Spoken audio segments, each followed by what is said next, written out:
Question number 15 है और यहाँ पे हम लोग एक नया फिजिकल क्वांटिटी डिफाइन करेंगे, coefficient of restitution.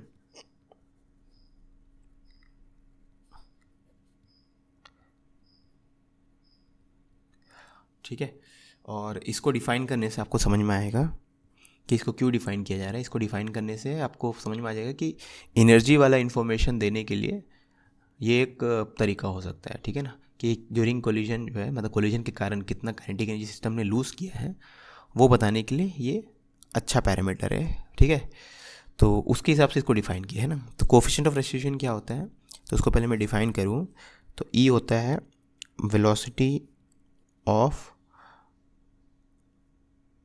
rate of approach of colliding objects just before collision। तो rate of approach just before collision, of course approach कर रहे होंगे just before collision, divided by rate of separation। और separation कब हो रहा होगा, just after collision। ठीक है, अब इसी चीज़ को बुक्स में लिखा जाता है velocity of, ओके मैंने उल्टा लिख दिया, अप्रोच तो 1/e है ये। ठीक है, तो ये e नहीं है, ये 1/e है ना। 1/e is equal to this. ठीक है, इसी को दूसरे वर्ड्स में बुक्स में ऐसे लिखते हैं। तो जो रेट ऑफ सेपरेशन उसको वेलोसिटी ऑफ सेपरेशन बोलते हैं और रेट ऑफ अप्रोच को वेलोसिटी ऑफ अप्रोच बोलते हैं। ठीक है, तो ये है coefficient of restitution, velocity of separation divided by velocity of approach. अब फॉर वन डायमेंशनल कोलिजन, मतलब फॉर हेड ऑन कोलिजन आप ये वाला डेफिनेशन यूज़ करना। ठीक है ना, हेड ऑन कोलिजन नहीं है तब इसमें थोड़ा चेंजेस करना पड़ता है, लेकिन 99% केसेस में अपना काम हो जाएगा। ठीक है ना, तो वो एडवांस वाले क्वेश्चन में मैं दिखा दूंगा कि वहाँ पे लाइन ऑफ इम्पैक्ट वाला भी कॉन्सेप्ट आता है, रेट ऑफ अप्रोच या velocity of separation along line of impact divided by velocity of approach along line of impact, लेकिन उसकी ज़रूरत आपको बहुत ही कम क्वेश्चंस में होगी। ठीक है, इसलिए अभी मैं इसको नहीं बोल रहा हूँ ना।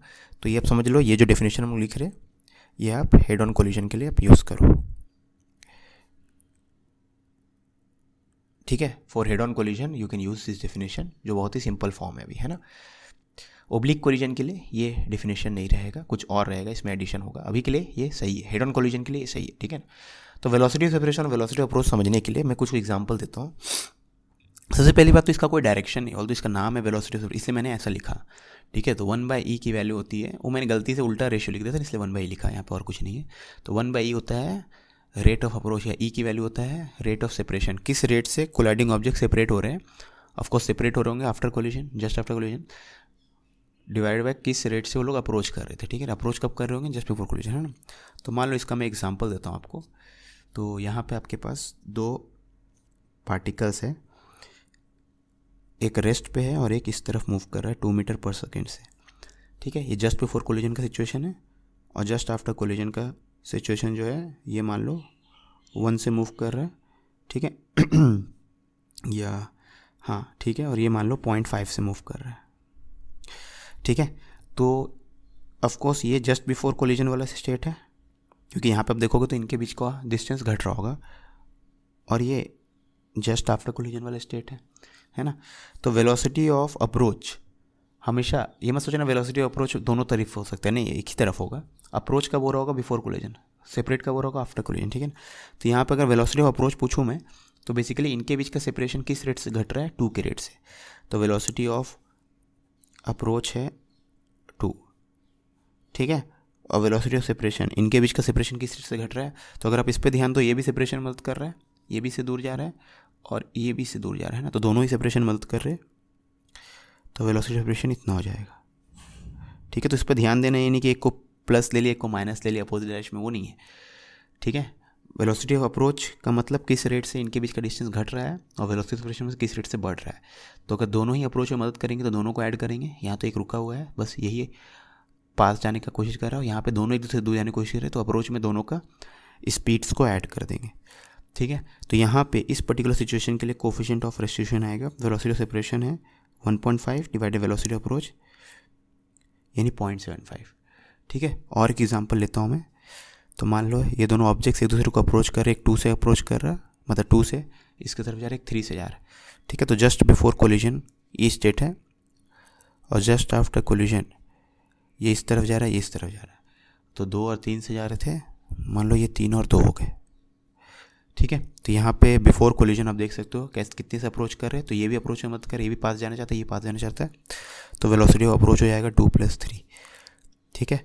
और वेलोसिटी ऑफ सेपरेशन, ये भी दूर जाना चाह रहा, ये भी दूर जाना चाहता,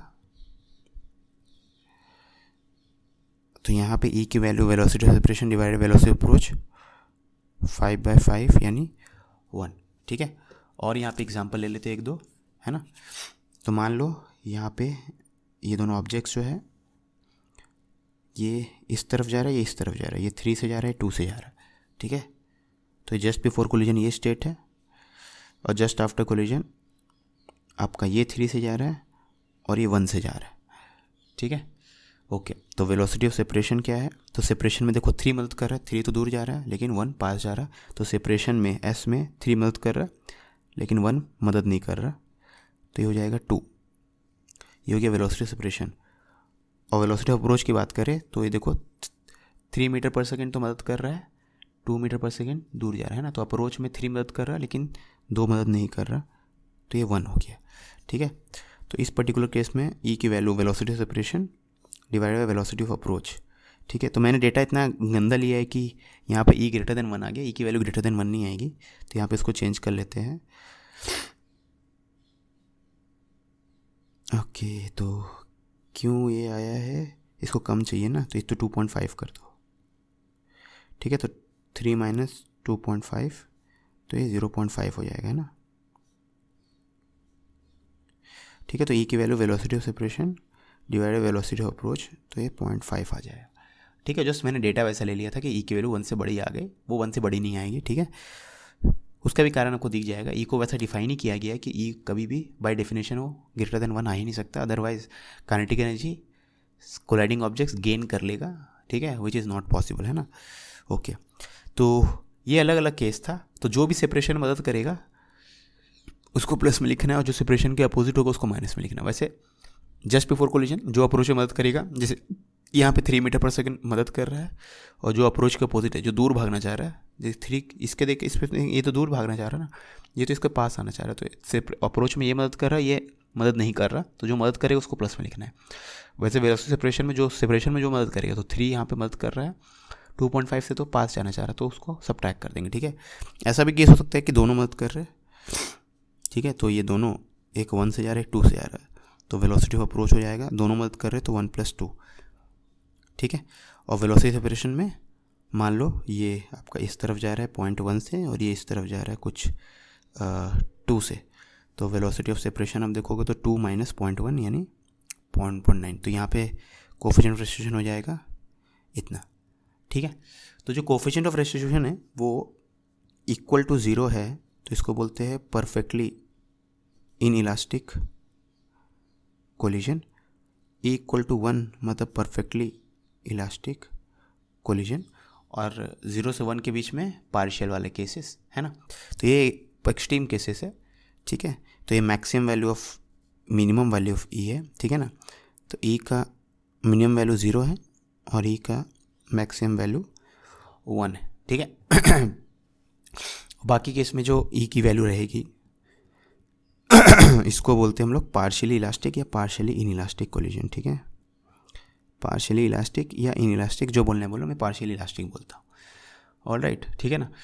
तो ये केसेस है ना। अब यहाँ पे जो मैंने एनर्जी वाली बात बोली थी ना, मोमेंटम कंजर्वेशन, जब भी कोलिजन हम लोग स्टडी करेंगे तो उसमें एनर्जी वाला जो पार्ट है तो वो that will be taken care of by e की वैल्यू। जैसे ई की वैल्यू 1 है तो समझ लेना कि कोलिजन जो है उसमें एनर्जी का लॉस नहीं है, तो ई की वैल्यू 1 है, मतलब काइनेटिक एनर्जी का लॉस जो है दैट इज़ 0 या मिनिमम, ठीक है।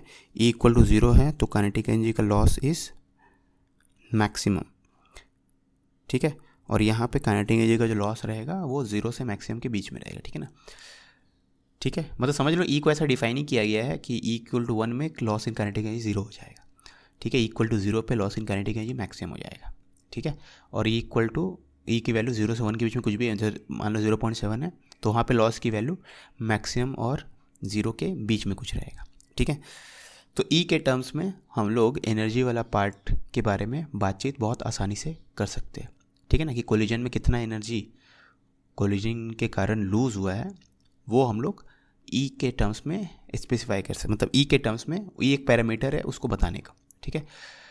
ओके, अब नेक्स्ट लेक्चर में इसको अप्लाई करके देखेंगे हम लोग, है ना। यहाँ पे बहुत सारे शॉर्ट एग्जाम्पल्स हमने देख लिए। अब एक्चुअल कोलिजन क्वेश्चन में कैसे मोमेंटम कंजर्वेशन में लगाना है और ई वाला पार्ट भी लगाना है, वो हम लोग नेक्स्ट लेक्चर में देखेंगे। आप कुछ भूल रहे हो। ईमानदारी से बताना, करना है नहीं करना? करना है तो करो ना भाई, क्यों नहीं कर रहे?